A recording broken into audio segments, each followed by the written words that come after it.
Ninguém sabe como o mundo vai ser daqui a 50 anos. Só sabemos de uma coisa. Será totalmente diferente do que é hoje. Alguém podia imaginar, quando acabou a guerra, que o mundo ia mudar tanto? É uma reinvenção do mundo que o desenvolvimento está fazendo. Então, a coisa mais importante para os brasileiros, presta atenção, o mais importante é inventar o Brasil que nós queremos. Surgimos da confluência, do entrechoque, do caldeamento do invasor português com índios silvícolas e com negros africanos. Somos uma cultura sincrética, um povo novo que, apesar de fruto da fusão de matrizes diferenciadas, se comporta como uma só gente, sem se apegar a nenhum passado. Estamos abertos para o futuro. Sabes que vou partir com os olhos rasos d'água, meu coração ferido, quando lembrar de ti. Antes do Brasil existir, como é que era o mundo? O Brasil nasce sob o signo da utopia. A terra sem mares, a morada de Deus.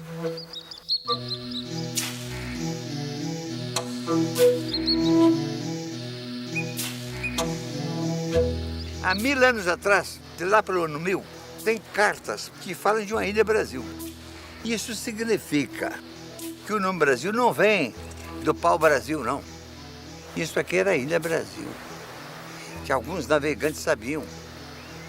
Mas um dia, os portugueses precisaram fazer uma descoberta oficial, mandando até um escrivão do cartório declarar no cartório que foi descoberto.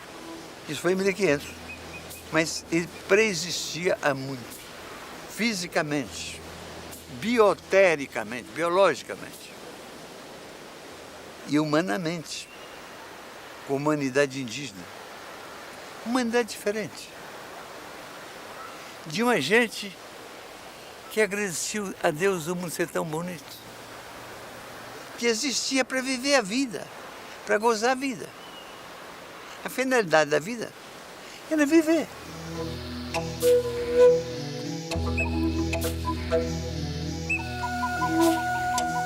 Os Brasis, como eram chamados os nossos antepassados indígenas, costumam ser classificados de acordo com a língua. Em 1500, poderiam totalizar entre 1 e 8 milhões de pessoas, distribuindo-se da Foz do Oiapoque ao sistema fluvial Paraná, Paraguai e Uruguai.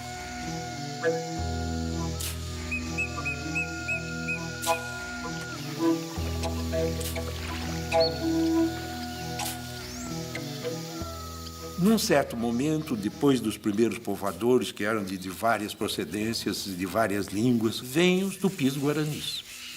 Eles devem ter vindo do oeste ou noroeste da Amazônia, desceram até a depressão do Pantanal e um dia atravessaram o Planalto brasileiro, chegando aos litorais. E a partir do litoral, um braço foi para o norte, outro braço foi para o sul. Os tupis eram muito mais aguerridos, muito mais diversificados na sua cultura. Eles expulsaram os homens do Sambaqui, ou escravizaram, ninguém sabe. E, curiosamente, nessa diáspora fantástica da marcha dos tupis, eles foram até a Amazônia. E foi exatamente esse quadro, deixado pelos tupis, é que os portugueses um dia vieram encontrar.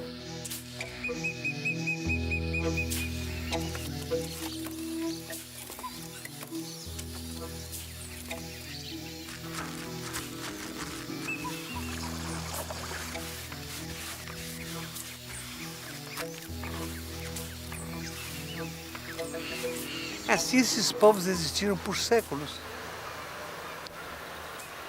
Chegaram a conhecer a natureza em detalhe. Sabiam o nome de cada bichinho, de cada planta. E sabiam para que servia ou não servia.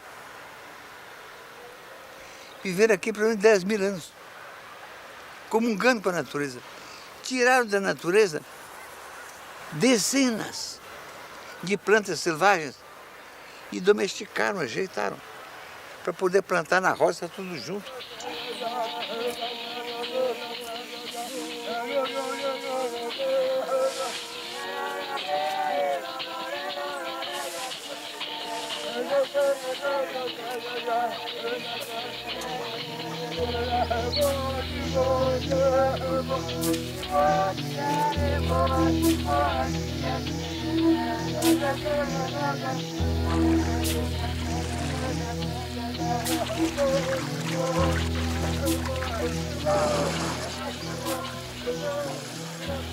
Não era, obviamente, uma nação, mas tão só uma miríade de povos tribais.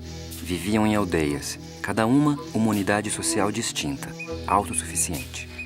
Um índio, na força da sua cultura, ele se basta a si mesmo, ele é autossuficiente, ele sabe fazer tudo o que ele vai precisar ao longo de sua vida.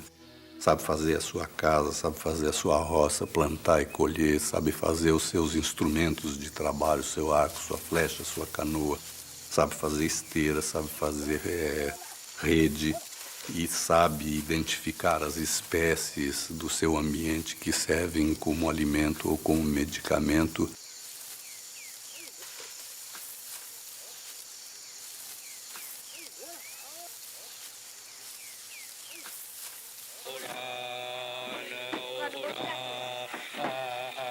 Os tupinambás, povo que entrou em contato mais direto com os europeus, eram brasis que se dedicavam, antes de mais nada, à guerra e à festa.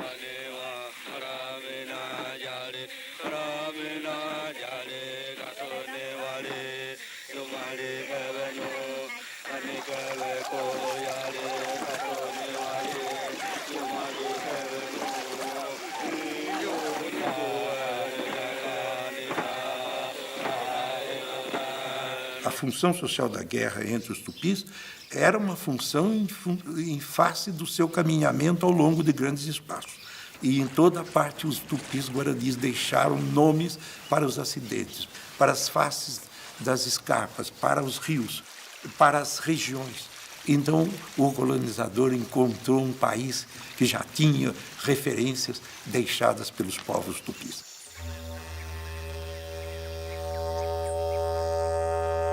Acreditando na vida após a morte, divisavam um paraíso, o Guajupiá, um jardim de sapucaias, todo feito de cantos e danças.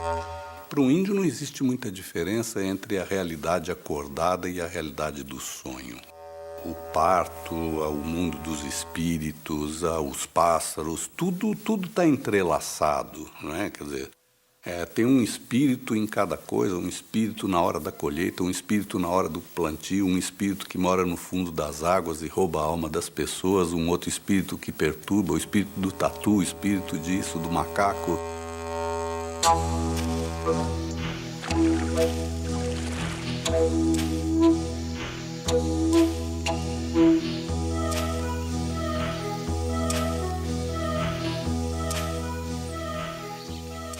A aldeia Tupinambá era composta por 4 a 8 malocas, medindo às vezes mais de 100 metros de comprimento. Em apenas uma maloca, podiam morar até 600 pessoas.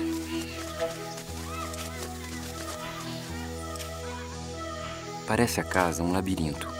Uns cantam, outros choram, outros fazem farinhas e bebidas. Porém, é tanta a conformidade entre eles que em todo ano não há uma só peleja. E com não terem nada fechado, não há furtos. Se fora outra qualquer nação, não poderiam viver da maneira que vivem.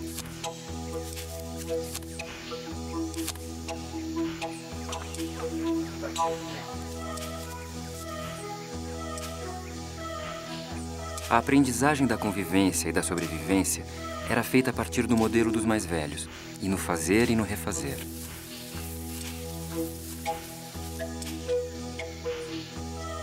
A autoridade, exercida pelos Murubixabas, sustentava-se nas atuações carismáticas e no comércio de pequenas dádivas e favores.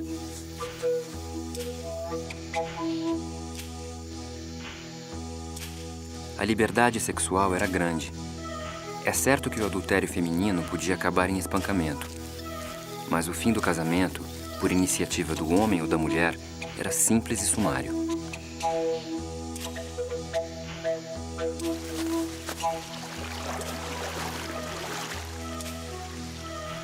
A homossexualidade era comum, sem a preocupação de se fazer dela um segredo. A divisão de tarefas entre homens e mulheres era nítida e marcada desde a primeira infância. O menino tem que ser formado para ser um índio, um caçador, um guerreiro. A menina para outras tarefas. Então isso já começa simbolicamente. Se o filho é homem, o orgulho do pai é colocar na beira da rede do filho um arco e flecha em miniatura, para mostrar que ele vai ser um guerreiro, um caçador. Para a menina, põe uma tanguinha, pequenininha, bonitinha, é para induzir a menina a ser uma tecelã, uma mulher trabalhadora.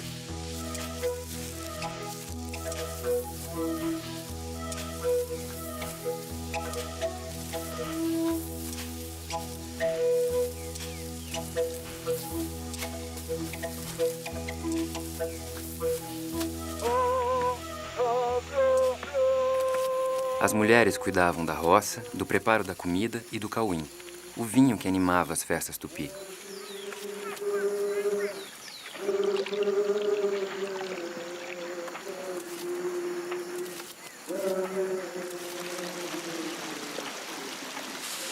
Eram da alçada masculina a fabricação de arcos, flechas, bordunas e canoas.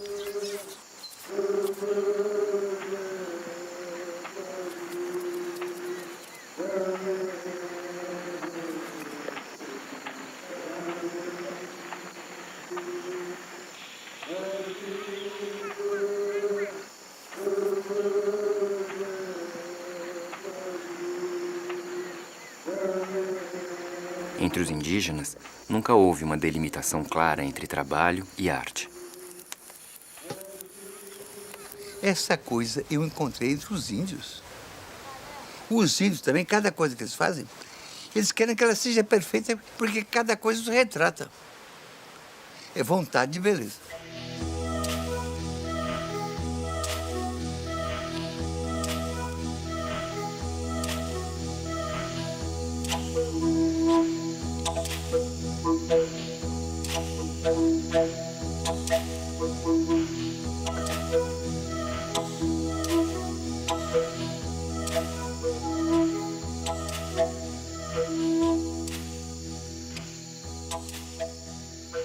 Há poucas coisas mais resistentes que uma etnia, do que a identidade de um povo. Há muito pouca coisa.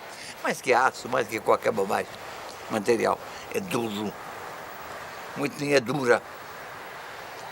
Se o pai pode criar os filhos, se o filho se cria na tradição dos pais, na língua dos pais, ele permanece sendo ele. Por quê? 4.000 anos que os ciganos são ciganos. Ou que o judeu é judeu. Por quê? Por uma identificação íntima, secreta, lá dentro. Ele sente que é judeu.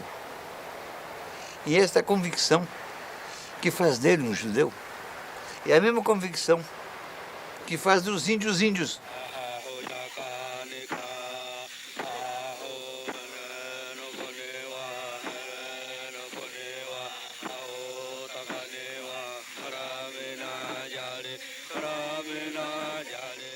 A poesia, a música, a dança e o vinho permeavam toda a vida social dos Tupinambá.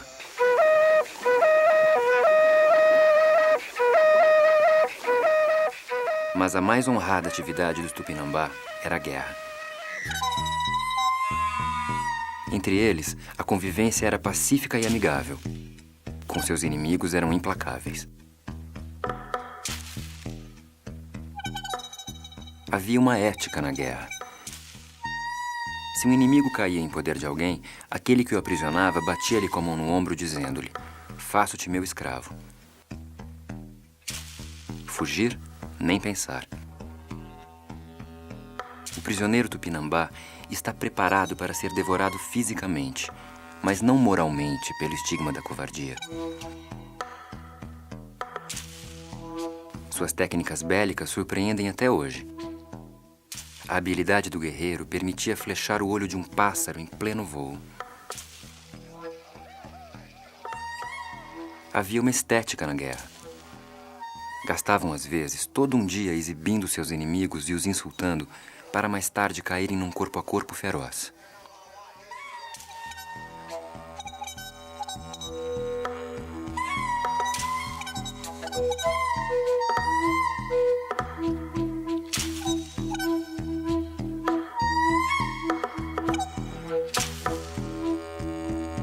No mar se fazia guerra também. As flotilhas tupi eram compostas de 100 ou 120 canoas. Em poucos dias, era possível irem de Bertioga à Baía de Guanabara.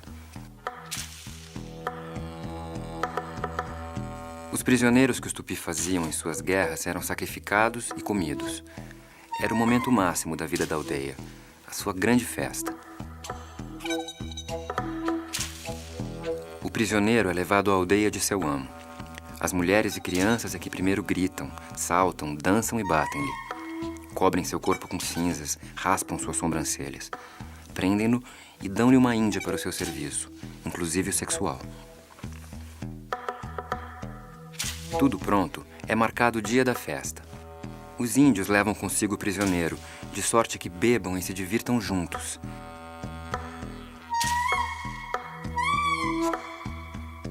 No dia seguinte, antes do amanhecer, já estão todos de pé, cantando e dançando em volta da Ibirapema, o tacape executor. O prisioneiro está com a mussurana, uma grossa corda, amarrada em volta de todo o corpo. A seguir, toma o tacape aquele que vai executar a vítima e diz: quero matar-te, pois tua gente também matou e comeu muitos dos meus amigos. Responde-lhe o prisioneiro: quando estiver morto, terei ainda muitos amigos que saberão vingar-me. Depois, golpeia o prisioneiro na nuca, de modo que lhe saltam os miolos, e imediatamente levam as mulheres o morto para o fogo. Raspam-lhe a pele e tapam-lhe o ânus com um pau. A esposa provisória do prisioneiro chora um choro ritual. O corpo é cortado em pedaços e assado.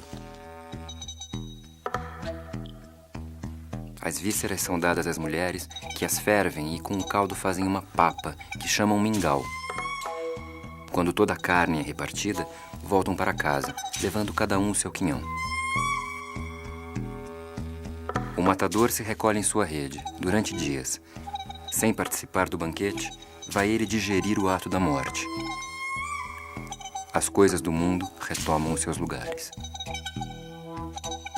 Fui estudar os índios urubus capó. Esses meus índios, de que eu tenho infinitas saudades, chamam-se a si mesmo Caapor. Caá é mata e Por é morador. Eles se definem como povos da floresta.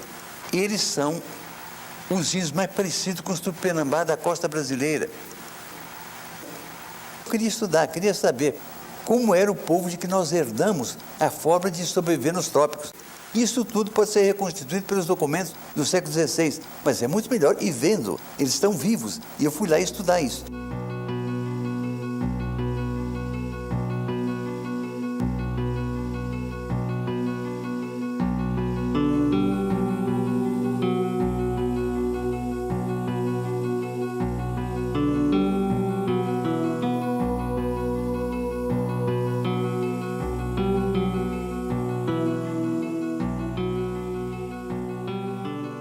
Os grupos indígenas brasileiros têm muitas diferenças de língua, de origem, mas há muitas coisas em comum entre eles. Cada um tem a sua roça, cada um tem a sua casa, mas ninguém é dono da terra. A terra é um bem comum daquela aldeia.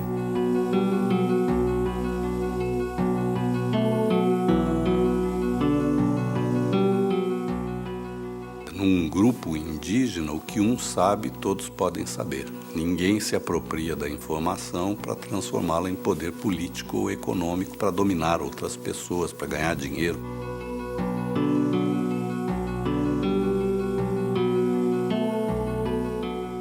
Num grupo indígena, o chefe é o representante da tradição, da experiência, da cultura daquele povo, é o grande mediador. Mas ele não dá ordens a ninguém. Um chefe índio não dá ordem. Um índio ia achar muito engraçado se outro índio desse uma ordem para ele.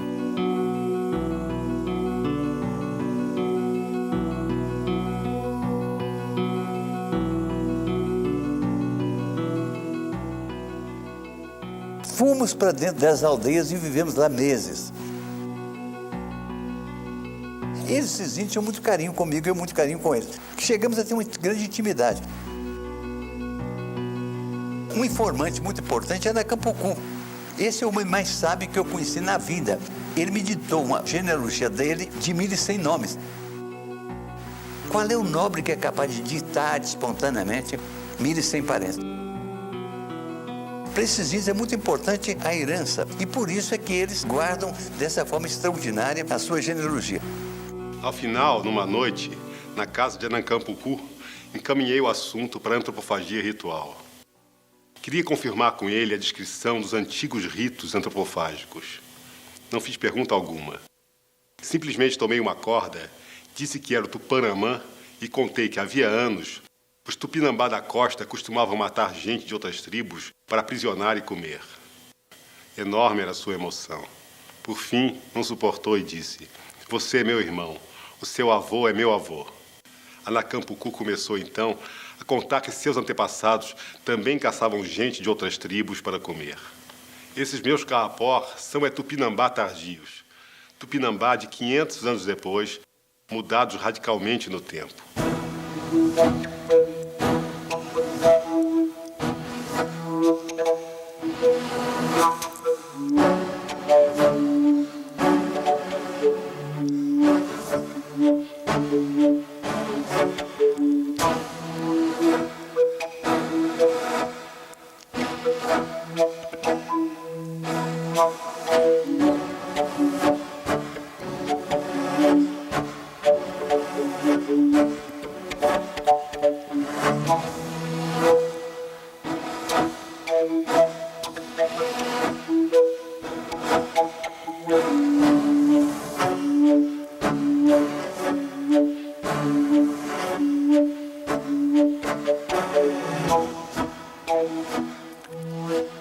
Herdamos dos índios um vasto e complexo arsenal de técnicas para sobreviver e se deslocar nesse imenso território.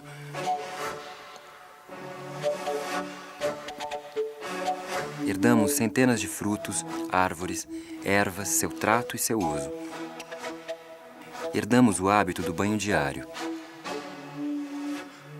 Mas a herança nobre e profunda que os índios nos legaram é o testemunho de que é possível um povo viver magnificamente integrado à natureza, numa trama secreta de coexistência pacífica e amistosa. Um índio, desde que nasce, ele aprende a se relacionar com tudo de formas bonitas. Tudo tem rituais. Quer dizer, o índio festeja o plantio, o índio festeja a colheita, festeja o nascimento e não festeja, mas ele cultua a morte. O índio se enfeita muito, o índio canta muito, o índio dança muito, o índio brinca muito, o índio ri muito.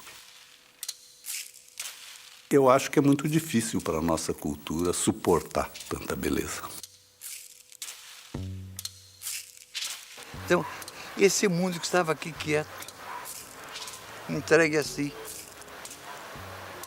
num feio dia, chega o tabelião para dizer: descobri, está aqui.